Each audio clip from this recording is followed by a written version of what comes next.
13. Okay, sabi dito mga kapatid, pumasok kayo sa makipot na pintuan, sapagkat maluwag ang pintuan at malapad ang daang papunta sa kapahamakan. At ito ang dinaraanan ng marami.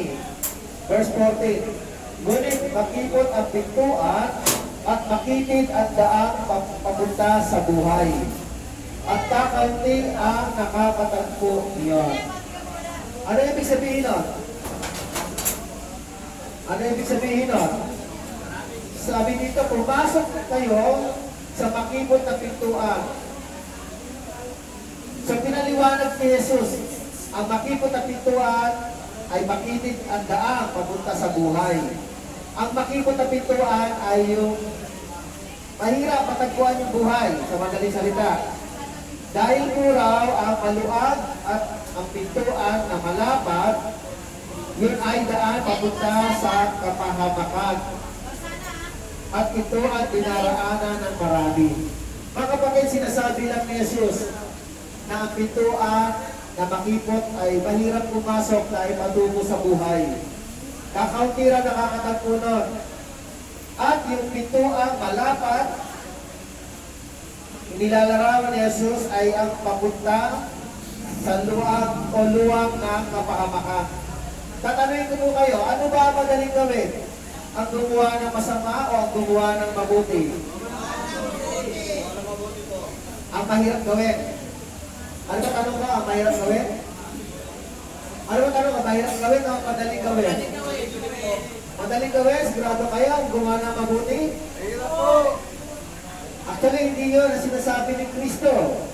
Marami po kasi tao na gustong daanan ang makipot na daan patungo sa kapahamakan. Ibig sabihin, mas madaling gumawa ng kalokohan kaysa magpakabanal. Diba? Mas madali. Mas madaling gumawa ng mga kasalanan. Kasi bakit? Kasi po, ang mga kasalanan dumadaan sa tukso. Pero paggawa ng mabuti, hindi dumadaan sa tukso yun. Alin ba ang pagkakasala bago magkasala ang tao? Natutukso muna siya, di ba ba? Tama mo ba? Tama po. Pero pag gagawa tayo ng mabuti, meron ba nakakaaya o nakakatukso ba ang gumawa ng mabuti? Hindi po, sa totoo lang. Mas madali mo ang tao gumawa ng masama dahil nakakatukso po ang mga paggawa ng masama. Pagnanakaw, mga sexual na bagay, mga pornography, pagdadrugs, lahat po ng mga makasalanang bagay, mga kapatid, nagdadaan sa tukso. Amen ba ba? Amen! Pero paggawa ng mabuti, at magagawa rin, pero hindi siya katulad ng paggawa ng kasalanan. Halimbawa lang, naglalakad ka lang dyan sa kalye. May nakasalubong ka. Suntukin mo lang yung kasalubong mo, gawa ka ng kasalanan, di mo ba? Oo. Madaling gawin, di mo ba? Oo. Pero kung nag-aabang ka, nag-aabang ka, gusto mong gumawa ng mabuti. Naghahanap ka pa ng tiyempo para gumawa ng mabuti. Naghahanap ka ng pagkakataon, sino kaya tutulungan mo rito? Eh kung wala ka makitang tutulungan, wala ka makitang tulubin, gusto mong magbigay ng pera. Para mahirap maghanap ng bagay na gagawa mo ng mabuti. Samantala, pag gagawa ka ng masama, gagawa ka ng kasalanan, napakadali. Tama mo ba? Oo! Minsan, mayroon pa minsan, may humihirit. Sabi ni Jesus, mga kapatid, inaanyayahan ko ang mga tao makakabasa nito. Pumasok kayo sa makipot na daan. Ibig sabihin, ang pintuan at makipit na daan ay papunta sa buhay. Ini-invite po tayo ng Panginoon na pumasok tayo sa buhay na ito. Ano ba ibig sabihin ng buhay? Marami po. Una, buhay na walang hanggan. Ikalawa, dahil po ang tao po pag nagkakasala, itinuturing siyang patay ng Diyos. Manampalataya tayo kay Kristo upang tayo magkaroon ng buhay. Mabuhay tayo, manalig tayo, aalisin ng Panginoon ang ating mga kasalanan kapag tayo nagsisi sa Kanya. Mabubuhay po tayo. Kakaunti lang ang nakakatakbo doon, mga kapatid. Mas madali po kasi gumawa ng masama kaysa gumawa ng mabuti. Sumasang-ayon ba kayo? Opo. Mas madali ang gumawa ng masama kaysa gumawa ng mabuti. Pero magagawa lang natin ng mabuti kapag tayo nakapasok na sa pintuan ng Panginoon. Sa pintuan ng Panginoon. Ano ba pintuan ng Panginoon? Okay. Sabi po mga kapatid sa John chapter 10, basahin ko lang po. Verse 7, kaya po sinabi ni Jesus, Aklat ng 1, chapter 7, chapter 10, verse 7, pakatandaan ninyo, sabi ni Jesus, ako ang pintuang dinaraanan sa mga tupa. Ang mga nauna sa akin ay mga magnanakaw at mga tulisan. Hindi sila pinagitan ng mga tupa. Ako ang pintuan. Sino man pumapasok sa pamamagitan ko'y maliligtas. Papasok siya lalabas at makakatakbo ng pastulan. Dumarating ang magnanakaw para lamang magnakaw. Pumatay at pumalira. Naparito ko upang mga tupay magkaroon ng buhay. Sapagkat buhay na masagana at lubos.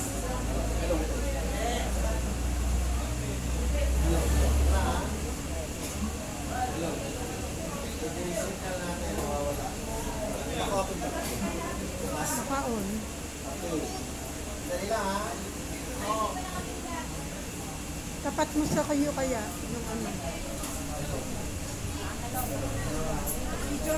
Sige, tapat mo sa iyo kung ano. Yan. Hello. Humina. Okay, humina. Hindi yung ano mo. Hello. Wait lang ha. O yan, balik mo na. Pwede na to.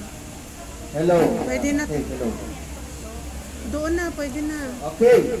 So, sinasabi ng Panginoon, ang magnanakaw ay dumating para magnakaw, pumatay, bumuksa, ngunit ang ay dumating upang ang sino man ay magkaroon ng buhay, sa buhay na ganap at kasiya-siya. Kaya mga kapatid, pipiliin natin ang pumasok sa pintuan ng Panginoon upang tayo ay mabuhay. Kaya lang, sabi ni Jesus, medyo makitid ang daan patungo sa buhay na ito dahil kakaunti ang pumapasok. Mga kapatid, ako ba'y naniniwala na hindi po ito makitid lamang sa lugar o kaya yung tinatawag na size. Mas marami pa kasi mga tao na pinipili ang gumawa ng masama kaysa mabuti. Yun ang maaaring ibig sabihin nun. Hindi po ibig sabihin na makitid ang daan, kundi kakaunti ang pumapasok dahil ayaw ng tao na maniwala kay Kristo. Lalo na noong panahon na nagsishare si Jesus ng gospel. Kaya mga kapatid, tayo po ay inaanyayahan sa panahon natin ngayon. Na makinig tayo sa Panginoon, nakilala natin ang Panginoon. Verse 15. Verse 15, tayo na po. Mag-ingat kayo sa mga huwad na propeta. Lumalapit sila sa inyo na parang tupa. Ngunit ang totoo ay mababangis na asong guba. Makikilala niyo sila sa kanilang mga gawa. Mapipitas ba ang uba sa puno ng gawa? O ang igos sa manitinig na halaman? Wala dyan. Nabiligin dyan mga kapatid. Okay lang kayo? Hello. Okay lang, no? Sige. Kaysa na naglulo ko yung ating speaker. Okay. Sabi dito ni Jesus, mag-ingat kayo sa mga huwad na propeta. Marami pong huwad na propeta noong panahon ni Jesus.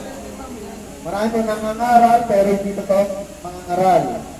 By the way, ang mga propeta tinutukoy ni Kristo ay parang tulad ng mga Pariseo, Eskriba, at yung pari ng panahon na, yung pari ng panahon na. Lumalapit sila sa inyo na parang tupa, ngunit ang totoo ay mababangis na asong gubat. Mga kapatid, yung asong gubat, pagkain nila yung mga tupa. Para bang lumalapit sila yung mga tupa sa yung mga asong gubat, kunwari, mabait po sila sa mga tupa, pero pag nakalapit po sila, kakainin lang sila ng asong gubat. Noong panahon ng panahon ni Jesus, mga kapatid, marami talaga mga tupang inaalagaan ng mga Israelita. Ito po yung pangunahing hanap buhay nila, mag-alaga ng tupa, gumawa ng mga dairy products galing sa tupa, yung mga karne ng tupa, yung mga balahibo, ginagawang wool para sa panlamig, yung gatas po, binibenta. So marami pa kinabang sa tupa. Kaya karamihan sa tupa ay ginagawa hanap buhay ng mga Israelita. Kaya mahalaga sa kanila ito. Kasi po ito ay kasama nila sa para sila'y mabuhay. Kaya iniingatan nila yung mga tupa. Ngayon may mga tupa na dinanakaw ng mga asong gubat o kaya dinanakaw ng mga tao.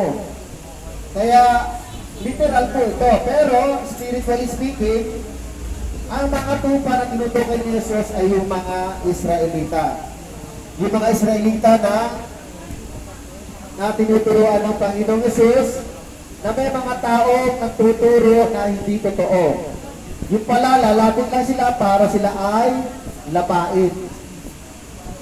Nakakaranas ba kayo nito mga kapatid? Halimbawa, ginagawa kayong kaibigan, yung pala ipapahamak lang kayo? Mangyayari po ba yun? Pagdating ng hulihan, turuan na, takbuhan na, taguan na. Pag naiwan ka, nahuli ka, kawawa ka naman, mag-isa ka na lang. At tinuturo din ng kaibigan. So nangyayari din naman talaga yun. Kaya nga mga kapatid, pagdating sa salita ng Panginoon, meron po tayong aral na manggagaling kay Kristo na kailangan ang pinakikinggan ninyo ay yung mga totoong nagtuturo ng aral ng salita ng Panginoon. Meron po kasing nangangaral na may pakinabang ang gusto ng pastor o mga ngaral. Ako ba at saka misis ko, kami po ba'y nakikinabang sa inyo? Kami po ba'y humihingi ng pera sa inyo? Hindi. Amen. Hanggat maaari, makatulong natin sa inyo para ang banggap ng balita mahatid namin sa inyo. Ang sinasabi dito, marami pong aspeto na pwede natin tignan. May mga nangangaral na lumalapit sa mga tao pinapangaralan, yung pala merong pakinabang na gustong makuha. Yung pala ilalapain ka. Pero yun ay parables mga kapatid. Sabi rito, mapipitas ba ang ubas sa puno ng dawat? Ibig sabihin, yung ubas ay tinatanim. Isa rin po ito sa pangunahing business ng mga Israelita, ang ubas. At ang ubas doon ay ginagawa, una-una, kinakain, prutas. Pangalawa, ginagawang alak. Number 1 po, sikat po yan sa paggawa ng alak. Ngayon, sinasabi dito, makakapagtanim ba ng ubasan sa mga lugar na maraming tinik o dawag yung masukal na lugar? So ito yung tanong ni Jesus, pero ang sagot dito ay hindi. O magtatanim ka ba ng puno ng igos sa matitinig na halamanan? Siyempre, hindi, mga kapatid. Kapag ikaw ay nagbi-business, kapag ikaw ay gustong kumita o kaya gusto mo magtanim ng puno ng ubas o kaya igos bilang pagkain o biglang pakinabang mo, hindi mo ito tatanim sa mga maraming mga tinik. Mamamatay lang po yun. At sa mga masukal na lugar, dahil bakit? Mamamatay din po yun. Yung mga dawag, yung mga may dahon po matatalas. Namamatay po yun. Verse 17, mabuti ang bunga ng mabuting puno. Subalit masama ang bunga ng masamang puno. Hindi maaaring mamunga ng masama ang mabuting puno at hindi maaaring mamunga ng mabuti ang masamang puno. Tanungin ko po kayo, ang puno ba ng mangga ay pwede mamunga ng puno ng bunga ng santol? Ang puno ba ng ubas ay pwede mamunga ng ibang bunga? Hindi po! Kung ano yung puno? Yun ang bunga, di ba? Ang bawat punong hindi mabuti, ang bunga ay puputulin at itatapon sa apoy. Kaya nakikilala ninyo ang Juan na propeta sa pamamagitan ng mga gawa. Sa pamamagitan ng mga gawa. Marami po, sa panahon ngayon, marami po mga ngaral. May mga Actually, marami po mga ngaral na hindi nakakatupad sa mga aral ng Panginoon. Ayoko nila magbanggit kasi syempre baka mamaya masaktan po kayo. Pero sinasabi lang ni Jesus dito na ang tunay na propeta ay may concern sa tupa. Tama ba? Ang tunay na pastol ay may concern sa tupa. Nag-aatid ang salita ng Panginoon pero ang pakay niya ay maligtas ang tupa, maligtas ang mga tao na nakikinig ng Ebanghelyo. Hindi para sa kanyang kapakinabangan. Amen? Kundi sa pakinabangan ng tao binabahagian o kaya sa tupa. Ang tunay na pastol, mga kapatid, ay nag-aalaga ng tupa, inaalagaan, ginagamot kapag may sakit.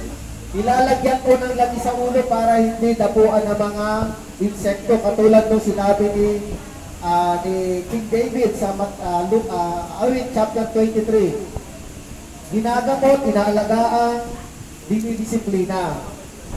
Si David po, si King David ay isa po sa mga larawan na nag-iingat ng kanyang mga tupa o tupa ng kanyang tatay. Siya po yung tagapag-alaga.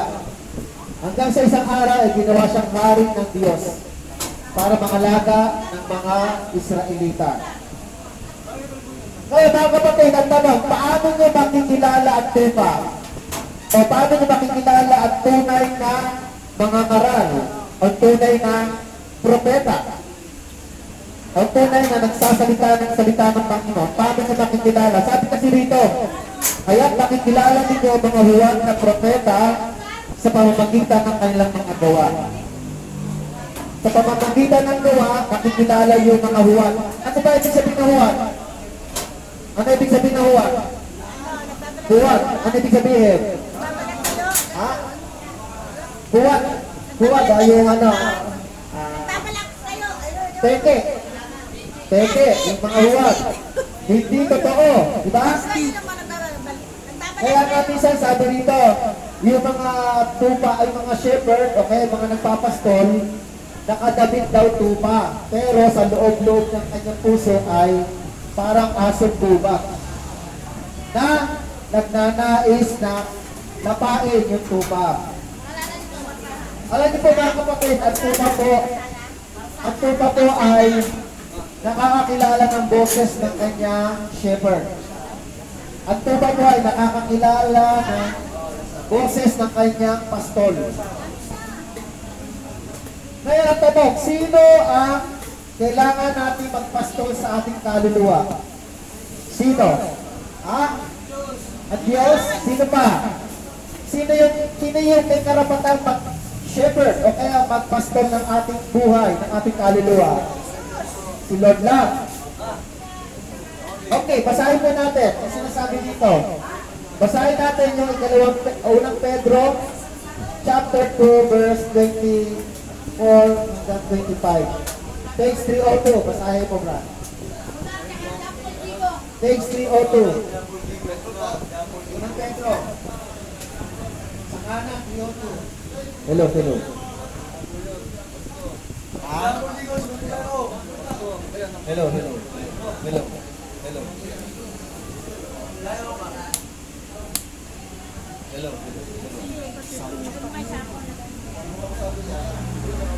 Hello. Yan. Okay. Sige po, mga kapatid. Basahin po natin yung unang Pedro, page 302. Sa kanan. Page 302.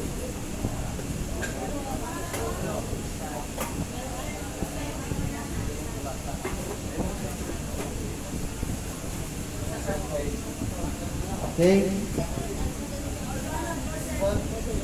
Page 302. Okay, verse 24 hanggang 25. Pakibasa. Sige, brother. Page 20 po ito. 24. Sa kanyang pagkamatay. Sige. Pakilakas. Hanggang 25 po. Opo. Sa kanyang pagkamatay sa krus, pinasadya ang ating mga kasalanan upang tayo'y mamatay na sa kasalanan at mabuhay ng ayon sa kalooban ng Diyos. Sa pamamagitan ng kanyang mga sulat, kayo ay pinagaling. Sapagkat kayo ay tulad ng mga tumang naligaw Ngunit ngayon kayo manumbalik na upang sumunod sa Panginoon at tagapag-alaga ng inyong mga kaluluwa. Okay. Ulitin ko po ha. Makinig po lahat ha. Sa kanyang pagkamatay sa krus, pinasan niya ang ating mga kasalanan upang tayo'y mamatay sa kasalanan at mamuhay ng ayon sa kalooban ng Diyos. Sa pamamagitan ng kanyang mga sugat, tayo'y gumaling. Ang idea po dito mga kapatid, alam niyo po yung mga shepherd, yung mga nagpapastol ng tupa, kapag may sugat o kaya may sakit yung kanyang tupa, kinakarga niya yun sa balikat, iuwi niya yun at pagagalingin. Pinapasan niya yun mga kapatid. Yun ay larawan ni Jesus bilang ating pastor. Siya'y namatay sa krus ang pinasan ng ating mga kasalanan upang tayo mamatay na sa kasalanan at mamuhay ng ayon sa kalooban ng Diyos sa pamamagitan ng kanyang mga sugat, kayo ay pinagaling. Verse 25. Sapagkat kayo ay tulad ng mga tupa na ligaw.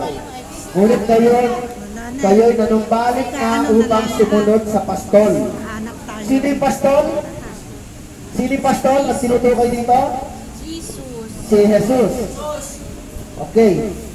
Sumunod sa pastol at tagapangalaga ng inyong mga kaluluwa.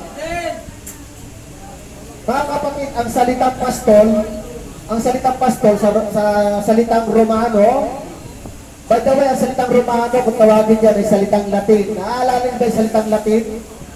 Latin, kasalita. Salitang Romano rin po yun. Ang salitang Romano na pastol, ang tawag po ay pastor. Pastor po ang tawag sa Latin word ng pastol o kaya shepherd sa English.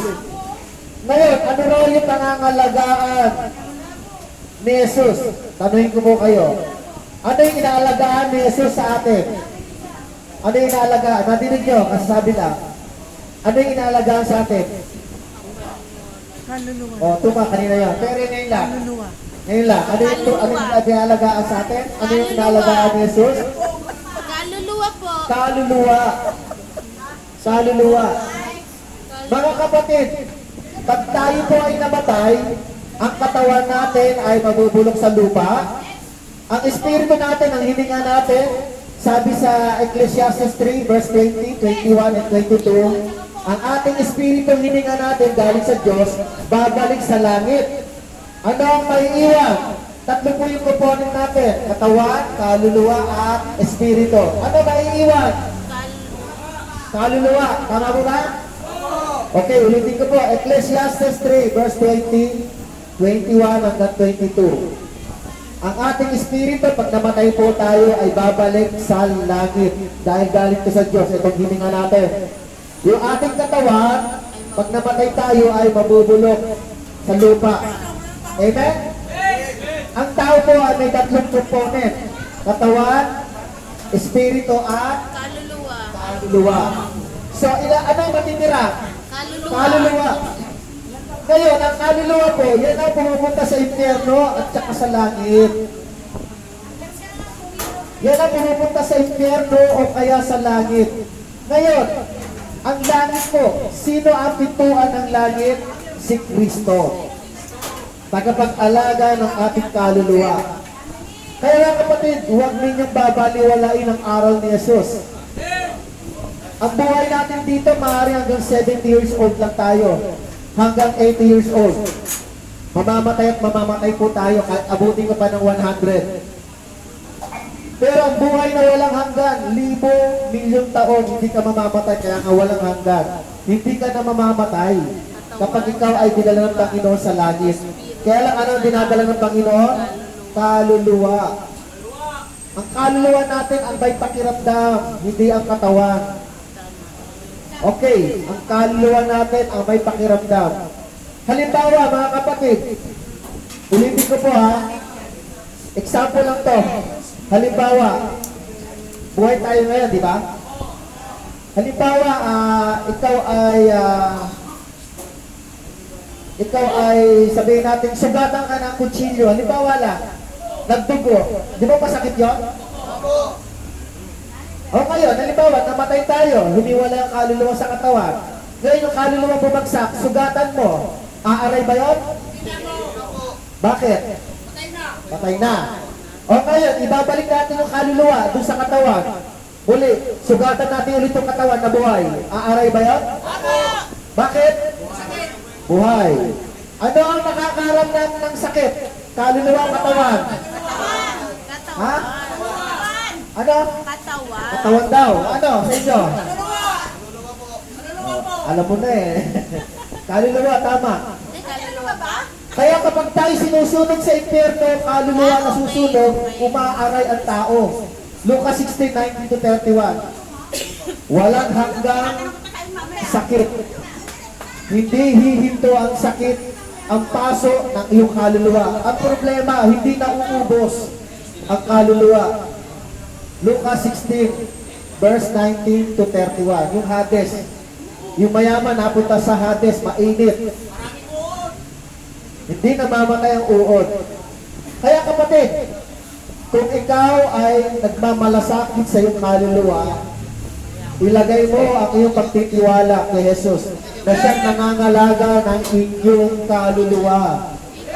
Upang tayo ay mapunta sa buhay na walang hanggan, hindi natin sabihin ang nag-aapoy na impyerno o kaya lake of fire.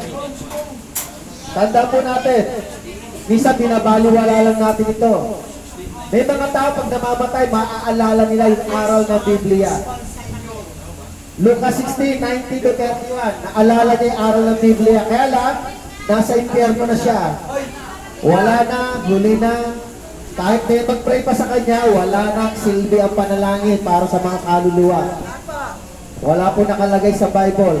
Nakalagay doon sa Lucas 16:19-31, kapag namatay ang tao, napunta ka sa buhay na walang hanggan, hindi ka na mabubuta sa impyerno. Kapag ang tao napunta sa Hades, pagdating ng paghuhukom, ang iyong kaluluwa ay dadalhin sa lake of fire. Dagat-dagatang apoy.